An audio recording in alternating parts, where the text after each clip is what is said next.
Thank you everyone for joining us today for this discussion. It's Women's History Month, so to sort of end the month, we wanted to pay homage to the beautiful team of lovely ladies that we have here.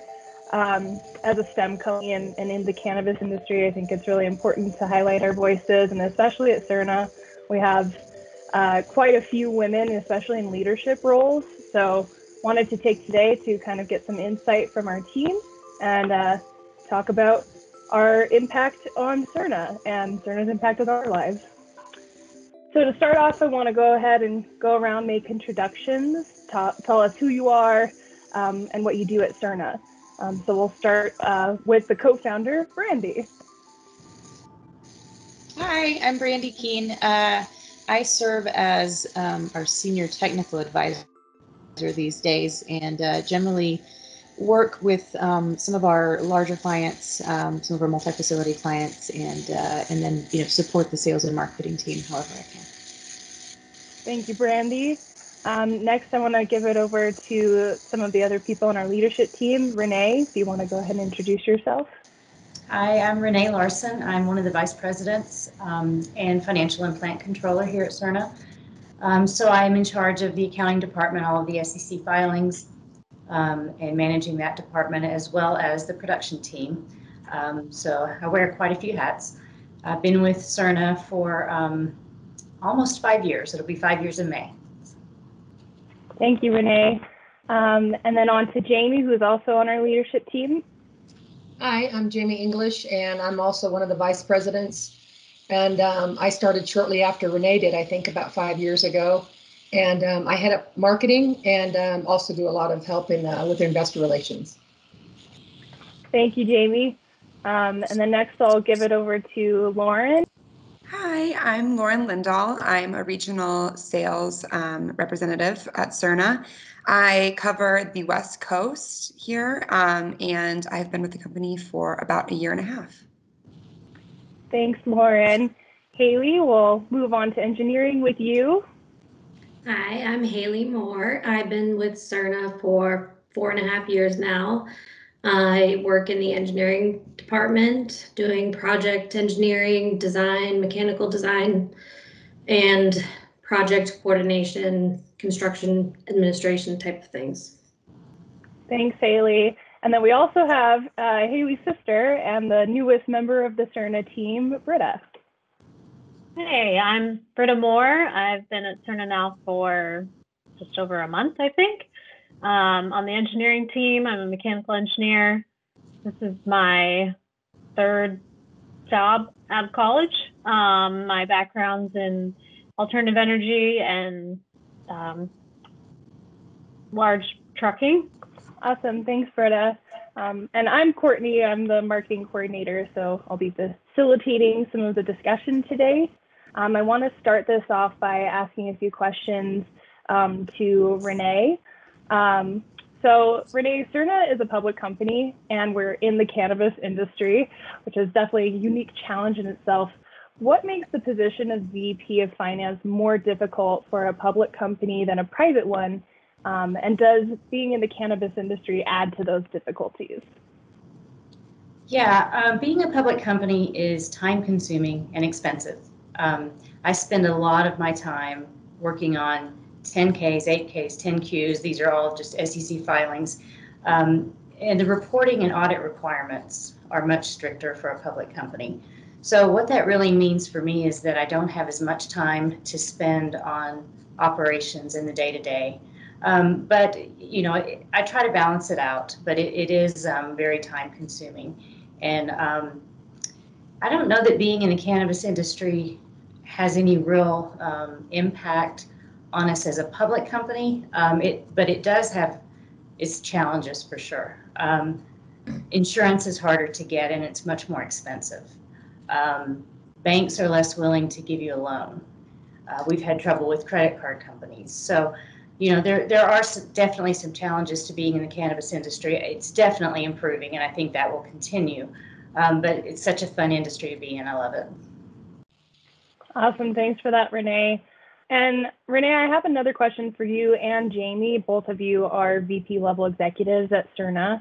Certainly your positions here are well deserved, but the proportion of women in leadership roles in this industry at Surna, it seems a little bit like we have more women in those leadership roles than you would typically see.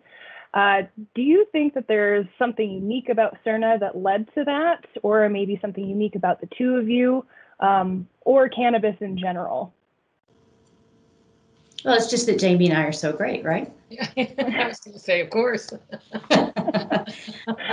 We're slightly higher than average as far as women in leadership roles. I do have to point out that we're a very small company. So, you know, that percentage could go dramatically up or down with just one change. So I'm not sure that it's unique to Surna, at least in my opinion, but I think overall we're definitely seeing more women in leadership roles. I'm not sure how it is in the industry. I'm not that familiar with that information, but I know over the last 30 years I've seen a lot of changes. You know, overall we're seeing, like I said, more women promoted to higher level positions. In finance and accounting, that's always been fairly common. A lot of jobs I've had, again, 30 plus years doing this, there have been women in leadership roles. It's fairly common. So, but I would say in the last 10 years, it's definitely improved and we've seen more and more. So early in my career, I think I saw a lot less. So it's exciting to see more women being promoted. I will say I do believe that women still have to work longer and harder to get to those positions and to achieve that, you know, higher salary, higher position. But I just feel like we kind of have to prove ourselves a little bit more. Yeah, I agree with, you know, pretty much everything Renee said. And, you know, starting with the smaller company, it's a little bit easier to stand out and get noticed when there's, you know, not 10 like peers, you know, all trying for the same position. But and also in the larger corporations, and I've been in corporate with for a long time in marketing for over 20 years. And I still see that most leadership is, you know, older white men. And I see that as a little bit different. It is, I think, cannabis industry, I see a lot more women in leadership roles. The thing that I still don't see, though, is a lot of women owning, being the owners of these cultivation facilities and that kind of thing. And that's where I'm looking forward to seeing that changing. You know, I did a little talk in Canada at one point about the fact that, you know, men are actually, they're kind of taught when they're going into business, you get investors and this is how you go about it. And I think that that's one area that we still need to empower our women to, you know, go out with a business plan and get some investors and start your own businesses right from the get-go versus, you know, just trying to work your way up the ranks. Start being the rank, right? So I'm excited about that. And as Renee said, a big difference in a lot over the years. I mean, it's really, really changed a lot. So I think we're doing that on the shoulders of some really strong women in front of us. Yeah, I think you guys bring up a really good point, especially with the cannabis industry being a little more unique. I've personally heard it referred to as the Wild West before because it's such a new industry. Brandy, being the co-founder of a business in the cannabis industry, what are your thoughts on that? You know, do you think that the budding legal cannabis industry has offered women more opportunities to obtain positions of power and to become entrepreneurs? Or do you view the industry as still maybe being male dominated, and why do you think that way? Well, I think that business in general still is largely male dominated, right? I mean, I think that there are fewer women in business in general. I do think that there, in the cannabis industry specifically, there are likely more, or have been more, women starting companies, getting involved in startups. And I think it's because there was no status quo here. There was no established regime, right? Or regime's not the right word, but there were no established companies that somebody had to enter into and go through the ranks. I think that the timing was also significant, and you know, to Jamie's point and to Renee's point, I'm no spring chicken. And certainly business in general has changed a lot over the last 20 years. So I think that there's a component of the cannabis industry that is just related to timing that has made itself a good industry for women to be in, but also because there was no structure already established, so anybody who wanted to jump in could jump in, right, and do what they wanted to do. So what would be your number one piece of advice that you would give to a woman today who's thinking about starting her own company, whether it's in cannabis or not? I mean, go for it.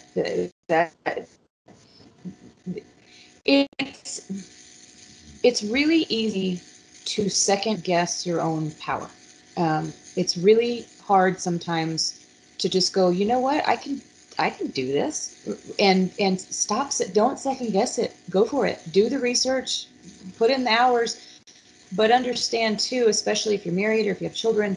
And I don't think that this is unique to me. I think this is very common. I think women's overall workload is generally higher in life. Between, whether you're a mother or whether you're a wife or in your family, generally you have more to do at home than most people do. So understand that you will likely have to work harder than your husband might, to follow his business dreams, whatever those might be. I think that's a good point. Kind of what you said about just do it too reminds me of Facebook CEO, I think her name is Sheryl Sandberg. She gave a TED talk a while ago that has always stuck with me about how there's a lack of women in C-level positions. And her number one reason that she could think of for why that might be is because men tend to be raised just to be more confident. Women, it's more expected that you need to be perfect. You need to be polite. And when you're trying to apply for jobs that maybe necessarily you don't feel totally qualified for, that can be really scary because you're like, I'm not perfect for this role. I shouldn't even try for it. Whereas typically if you ask a man the same question, and this is a really broad generalization, but you tend to see them more so saying, well, I'm just going to try it anyway. I'll learn. I'm sure I'll be good at it. Right. So I think that the more that women can kind of dive, head in, will definitely increase our chances of seeing more women entrepreneurs. Yeah, it's what were people's expectations of you in your lifetime, right? And if everyone expected A, B, or C of you, and you want to go off and do D, well, your confidence level about doing D is maybe different than someone who was kind of, surrounded by that expectation. But it's changing. I mean, I think we're all kind of understanding and demonstrating at Surna every day, that there's an enormous amount of competence here, right? I think I agree. Yeah, I think a lot of times success and rising is good mentors as you're doing it. And so the more and more women that become executives in the company become mentors to younger people, the more that we'll see this.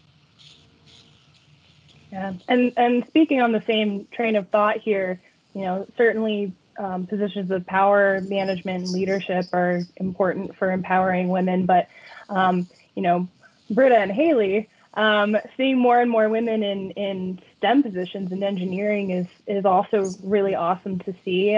What made you want to get into this field, and tell us a little bit about your experiences? Yeah, so speaking of the different paths people expect you to take, I think that we were really lucky that we never were. I was surprised when I got to college and it was such a small percentage of women, and it just never seemed like something that I couldn't do or didn't think I could do. So by the time I got there, I already had the confidence to move forward with that dream. Yeah, and it all started for me just having an interest in math and science and succeeding at that in school. Started doing some robotics in high school and did an engineering summer program. And that summer program was probably a third women. It was small, but, similar to what Haley said, I never really thought I couldn't do this. And started out at a small school where there was, again, probably a third women in my class, but then transferred to our public school, where it was like 8 women in a class of over 100, and then continued into my career in that ratio, which you kind of start to doubt yourself and feel like this creeping thought of that you don't belong, even though my interests were always there from the beginning. Yeah, I do feel like you have to, especially in the beginning of your career, when you have less confidence, you have to work a lot harder just to be at the same level or feel like you're at the same level, whether you are or not. In your mind, you have to put in double the work to get the same recognition. Speaking of that, Haley, I have another question for you along those lines. You're often the only female on engineering review and coordination calls with other engineers, architects, and construction trades. And they look to you for guidance on all things mechanical. Is that ever strange for you to be the sort of solo female guiding those conversations? And do you ever find yourself communicating differently in those situations than you normally would? That was definitely a learning curve. Just gaining the confidence to, yes, speak up and have my voice be heard. I think in the beginning of my career, I felt like people would talk over me, and I did think, how do I sound more like a man, and how do I have more of a presence? How do I sit at this table and have my voice be heard? And over the course of my time at Surna, having really great support system, really great team, I've definitely been able to gain the confidence in myself, and people don't question the decisions that I make or the advice that I give. I mean, occasionally they will, but it's definitely having the team to give me the confidence to have my voice be heard that has made me feel like I could just be myself in those situations.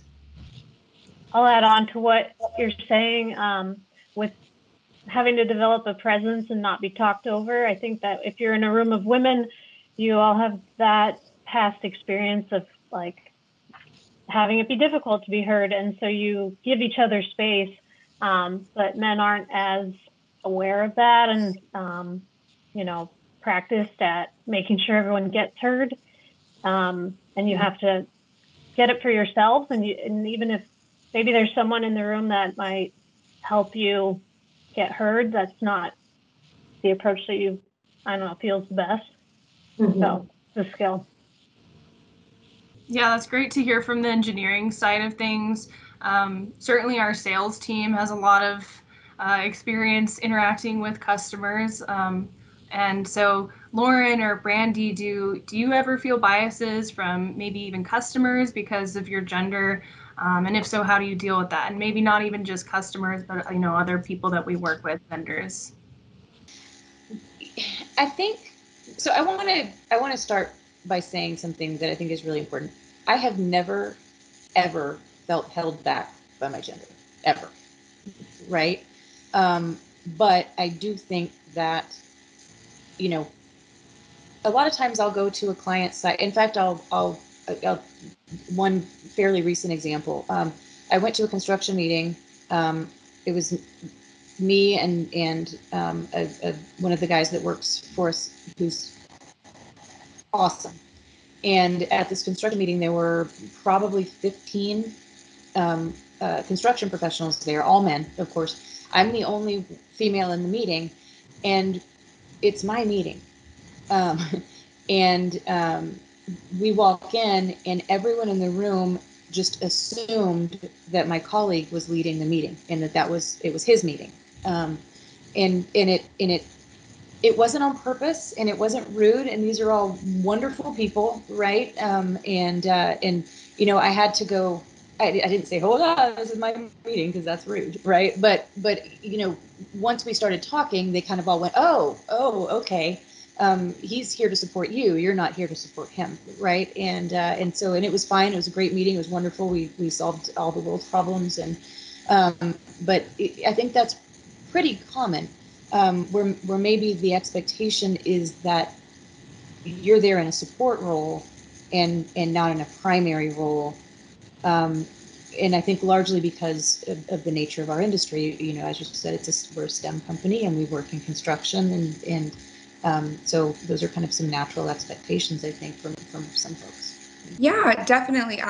Like Brandy said, I've never really felt discouraged being a woman entering any meeting or really anything with this position at Surna. I actually come from the traditional agriculture industry, where I worked primarily with corn and soybean farms in the Midwest. And that was a lot different of a situation. So comparatively in my current position, of us being in science and technology, I have real, like, data driven things to prepare or to present to my customers. So that's always really nice and helpful to include. And those are materials formed by Jamie and Courtney and, you know, previous projects that we've worked on. It's really nice to actually show proof and results and actual, you know, data that can help me with my conversations and whatnot. But being a woman certainly is different when you're having these conversations with mostly men, but it hasn't limited me, especially with the support that I've had with my team. And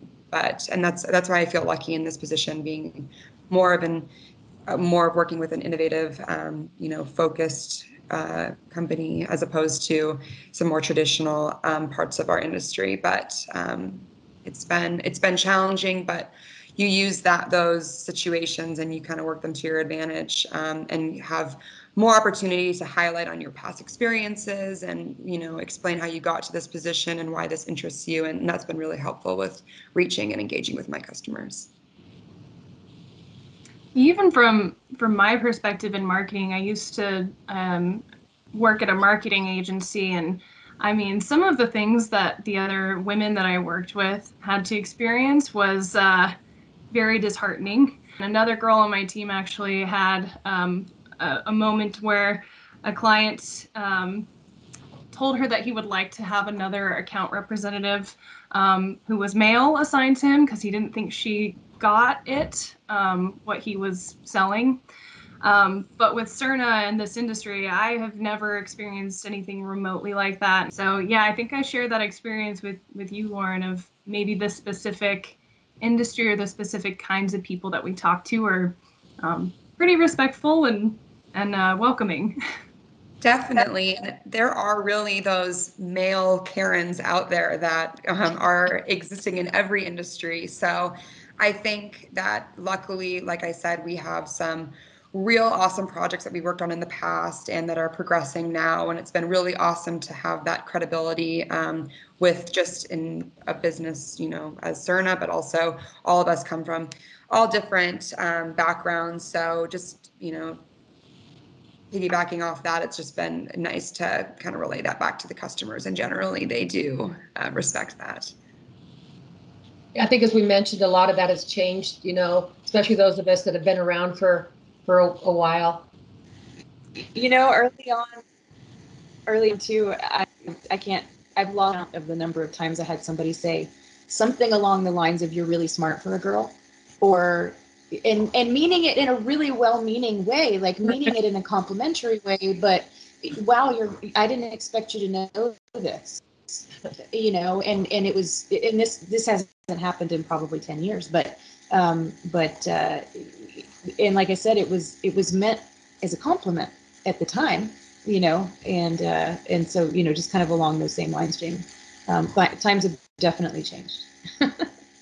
I would think that Haley and Britta might have experienced that, being in a technical field that they're in. Yeah, that's a super common comment still, I think, is to get surprised that you're an engineer and you're like, oh, you must be smart. But like, you know, you meet male engineers all the time and you're just like, oh, okay. Yeah, that happens. I think almost every time you tell someone you're an engineer, they're like, wow. And I'm like, would you be so surprised if I was a man? Probably not. But I take it as a compliment usually. Yeah. All right, well, I want to open up these last few questions pretty much to our whole team here. I think these are things that are applicable to every woman in every profession. Have you ever encountered mansplaining in the workplace? And how do you respond when that happens? Well, I think that mansplaining happens for women still today in their work environment and their personal environments. And sometimes I think even more in personal environments, especially when you're around older men. The younger men seem to be getting it, but the older men still, I think, feel like they have to, explain, what concepts are. Again, I see improvement, especially at the workplace, though. And on social media, it is where I feel like I come across this a lot. But when I was young and early in my career before the cannabis industry, I actually had an applications engineer and we were having a disagreement about how to present something to one of my clients, and he actually said, "You listen to me, young lady." And I lost my temper. I did not handle it well, and he apologized profusely. But that was probably the worst of it in my entire life. Was that time? I must say I haven't experienced it in the workplace.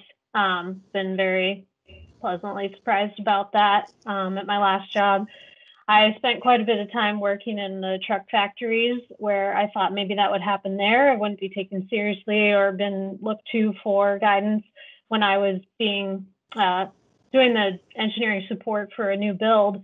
But it was really nice that plant workers would come up to me and be like, "How do we make this?" And so it was really good. But it happens all the time in regular life, especially like going to Home Depot where you're maybe getting something for a prototype and asking for a specific part, and then someone wants to tell you how to do it and act like, and I just want to be like, you know what? I'm an engineer. Do not tell me how to do this. But yeah. Yeah, I think generally, well, I try to point it out because I can't just not point it out when people do it. And then they are usually pretty receptive to trying to change and once they realize what they did. I think if I experience at work, it's more subtle, and my response is usually like, actually, I know what you're telling me. I already know that part, but can you answer this part of my question? And have to like kind of cut them off. Good advice. Yeah.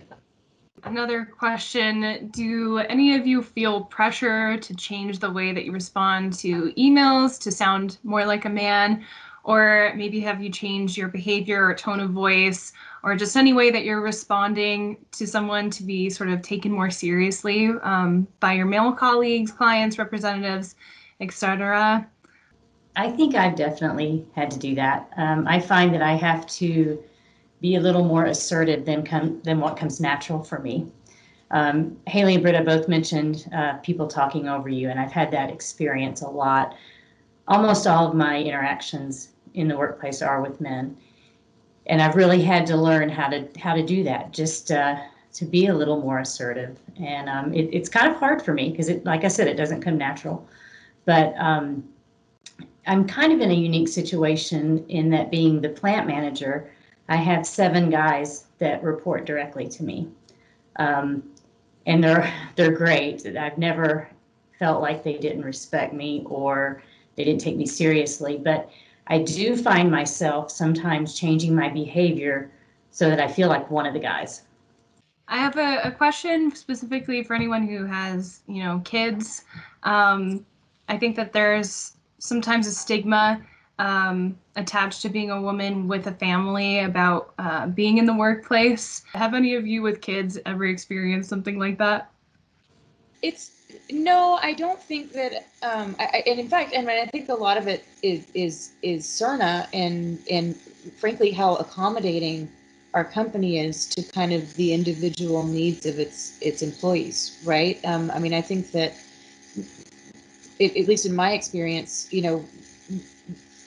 we've all been real flexible with making sure that we can accommodate everybody's needs, and it's the hardest part for me, um, when my youngest son was born, I mean, he came to work. I needed to come back to work because Surna was still really small. It needed me, and it was still kind of really getting off the ground, and I started coming to work when he was 3 weeks old, and he came to work with me. And until he was 3 months old, he came to work with me every day, and I would nurse him in meetings, and that was difficult. But it's not the norm. Most women don't have that opportunity, right? Most women would have to show up to work or get fired, and well, FMLA, 6 weeks anyway. But now I think with travel, and I have to be very careful about managing travel schedules, and it's really silly, but I feel enormous guilt when I leave my children, even for one day, right? And they're fine. They're fine. It's me. It's not them. But I also feel guilty for my husband having to be Mr. Mom for a day or for 2 days. And he would never, ever put that guilt on me. That's not something that he does. That's something that's completely internal to me. But I feel guilty that he's having to do the things that I do and they all just take for granted that I do every day, right? Like, why in the world would I feel guilty about that? That's silly. But I think it's normal and natural, and it's one of the kind of complications of being a mom and a worker. Yeah, I think my daughter is grown, but I've never really experienced that where I felt like I was missing out, because I've always had a good support system at home. And so whenever I've had to travel, she always was with grandma or with dad or whatever. And so I've never really felt that in my company. As long as you can do the same things and travel, I've never experienced that. I think the generation before was different. I know my mother has told me that it was you didn't even get a chance of a promotion. You were always the secretary because you had kids. And so I think in my lifetime, I never had to really experience that. So again, thanks to the women in front of us. From my perspective, our role models are parents for Haley and me. Our mom is a veterinarian and a business owner, and she was able to mold her schedule in a way that would put her at home when we needed her there. And our dad could focus on his engineering career and work as long of hours as he needed to.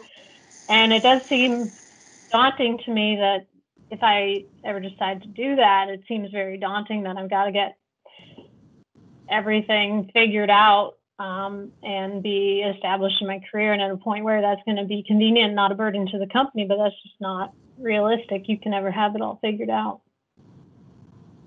But it feels like your responsibility as the woman starting a family. Yeah, I certainly feel very lucky to be with Surna, especially just at this specific time of my life, because we've decided to move everything remotely, aside from our production team. I feel very fortunate for that, because my husband and I have been talking about starting a family sometime soon. So for me, it's a huge weight off of my shoulders to know that I don't have to worry about what are we going to do when that time comes. I will basically get to do what Brandy did, but my office is here. So it's much easier. I guess I had a question. I was curious about other people's experience of how it differed when you're working with women versus with men, and what were some of the good things that came out of working with women. Well, I'll start. I've worked with a lot of, I've kind of been around for a while, a lot of different men and women, and some women in executive positions and that kind of thing. And to be honest, in my career, it's really dependent on the person. I think that there are some women that feel that they have to overcompensate, and so they are more aggressive than when I've met with them outside of work, even to the people that work under them.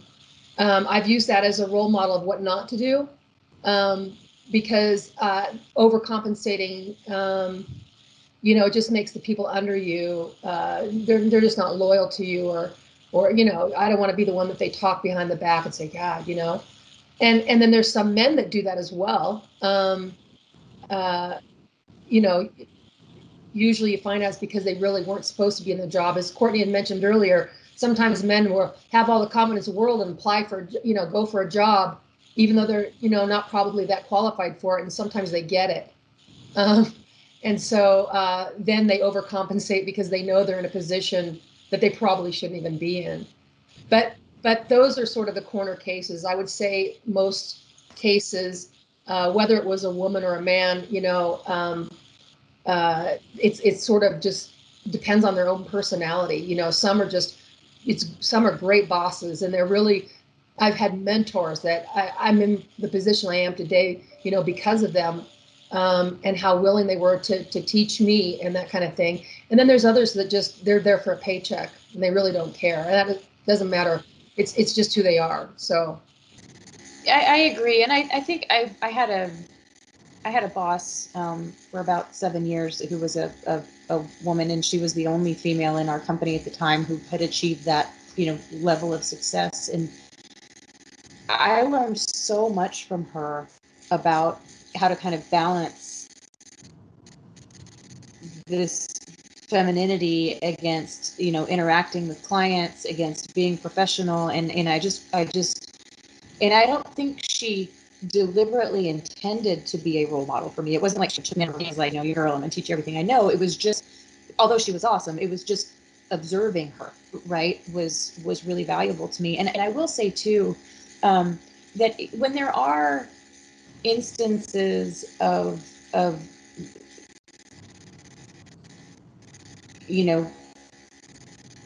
what we were talking about earlier, mansplaining or kind of friction, people misunderstanding what your position is or your role is, I don't think it ever comes from a place of negativity, or very rarely. I think it's just environmental, right? And expectations that are just kind of driven by how things have been, not because, some guy just looks at you and thinks you're a girl, so you must be dumb.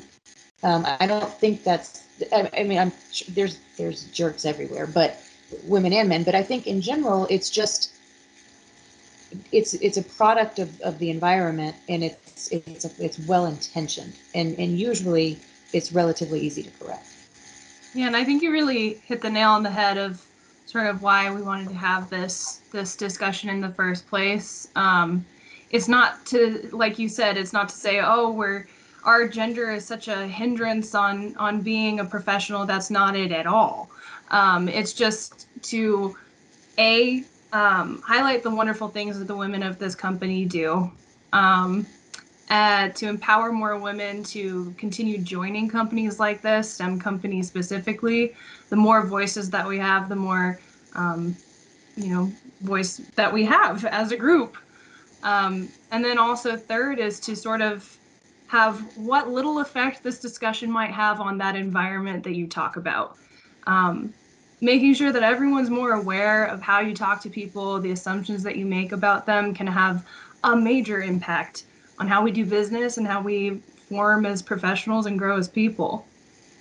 Thanks, Courtney. And I think what I'd like to do is maybe for each of you, just quickly to, if you were to give advice, if somebody said to you, I want to, like Haley, I want to be an engineer, think of that younger girl, that teenager, something that's thinking about what she wants to do for life, what you would say to her. Or Lauren, I want to be in sales. Or Brandy, I want to start my own company, or, so on. I mean, I'm thinking about just follow your passion and don't be afraid to show what you're curious about, and find allies in your workplace that you feel yourself with. And that if you feel different, it's probably a benefit to whatever you're working on. Renee, what if somebody wanted to go into finance? It's not really an area where you don't see women. I mean, you see women in accounting and finance a lot. Oftentimes they might be in entry-level positions, or maybe not in leadership roles. But again, like I said before, I've seen women in leadership roles in accounting my entire career. So it's not that unusual. I guess I would just say whatever it is you're interested in, just to believe in yourself. I don't always listen to those voices in your head that are telling you that you can't do it, or you're not supposed to do it, or, it's hard. I struggle with that myself, but I think it's just something that if we can get the younger generations to really believe, and I think that's already happening, to believe in yourself and be strong. Like Britta said, just follow your dreams. Yeah, I agree. I mean, a lot of the times it's yourself who stops you from doing the things you want the most. And for me in sales, with our company, I'm one of the only people. I mean, Brandy still does a lot of sales and stuff too. But one of the biggest challenges for me when I first started with sales was talking to strangers on the phone, cold calling, doing things like that. And once I realized, you're just talking to another human at the end of the day, you're just talking to someone, think of them as a friend, you're going to, if this relationship progresses, you're going to talk to them a lot more, just don't put so much pressure on yourself. Just advice like that really helped me early on be more comfortable talking to strangers, especially with cold calling and beginning those intro conversations. Luckily with Surna, I was able to, at trade shows and even having the ability to travel to my customers, I was able to talk to people a lot more in person, not always for the first times, but generally got a lot more comfortable with people, one-on-one in person in real life. Obviously, COVID halted those experiences for 12 months. But that being said, just putting yourself out there and believing in yourself is always the hardest part. But once you get over that, it's something that you can never unlearn. So that would be probably my best input of advice. Yeah, I mean, man, woman, and everyone in between, I would just say, pretty much echoing what Renee said. I would first recommend watching Sheryl Sandberg's TED Talk, followed up by watching Shia LaBeouf's Just Do It speech, and take those two things to heart. I think a lot of us just get hung up on what we think we're capable of or what we think we should be capable of in our own heads. And that's just oftentimes not the case. At the end of the day, like Lauren said, we're all human beings. And being in the professional world has truly taught me that is just an understatement. I have friends who they're still getting out of college and they're starting to approach the professional world, and they're like, well, I need to get this unpaid internship so I can get my foot in the door. And it's like, no, don't undersell yourself like that. Just apply and see what happens, because I guarantee you're capable of more than you think you are. Yeah, that's exactly like the advice that I would give is just, you do belong there. You belong at the table just like anybody else. You just have to believe in yourself. And why not just give it a shot? Every male, female, anybody going into engineering or any career path is scared and doesn't know, are they going to be good enough or not? So yeah, just go for it. Like, unless you're going to be a heart surgeon, then please just be very sure that you know what you're doing. At least. I think it is hard in STEM fields and outside of work for me, like when you don't see a lot of faces that look like yours doing something. It's hard to find the confidence to believe that you can and you belong there. Like, I do a lot of outdoor sports, like backcountry skiing and mountain biking, and it's because I have a really cool community of women that are also doing it that I'm like totally empowered. And it's when you see faces like we have today in engineering, I feel like I belong too. I mean, I'm just going to mostly echo don't underestimate how difficult it is to start a business, but it's difficult for anybody. It doesn't matter how old they are or, their gender, their experience. Starting a business is hard, but all you have to do is take that first step. Well, for me, I'd say marketing wise, I've mentioned it a few times, finding mentors is invaluable, I think, and anybody that's willing to take you under your wing and teach them the ropes. And that way, sometimes you avoid mistakes because they've made them already. And if you don't have anybody in person that do a lot of reading, find those in outside sources. Courtney's mentioned some TED Talks, and Sheryl Sandberg could be your mentor, where you kind of learn from her from a distance. And then always you have to constantly be learning. I've been doing this for so many years, but marketing is such a fast-paced, always changing career. And the technology literally changes from day to day, and it's getting faster and faster and faster as I'm getting older. And so, I'm always reading, I'm always following somebody's, I'm always looking at TED Talks, or I'm reading a book, so that's what I do with my outside life, just to stay on top of my career. So you just got to always, once you're done with college, you're not done. So. And I think what you said about finding mentors is certainly invaluable. Just at Surna, with 3 of the women from our leadership team are here, I've definitely looked to you guys for a lot of things that I do in life. Jamie, I report to you, so pretty much every aspect of my job I model after you. Brandy certainly has. You're one of the most well-spoken, intelligent, confident, and yet kind women that I've seen in this industry and beyond. And Renee, again, being a person who's strong, and you still have this deep capacity for caring about people and making everybody feel that sort of camaraderie. And I think that with everything you do, I understand how hard that is, and I know you go above and beyond to do that, and I try and reflect that in my own work as well. So thank you all for being great examples for other ladies.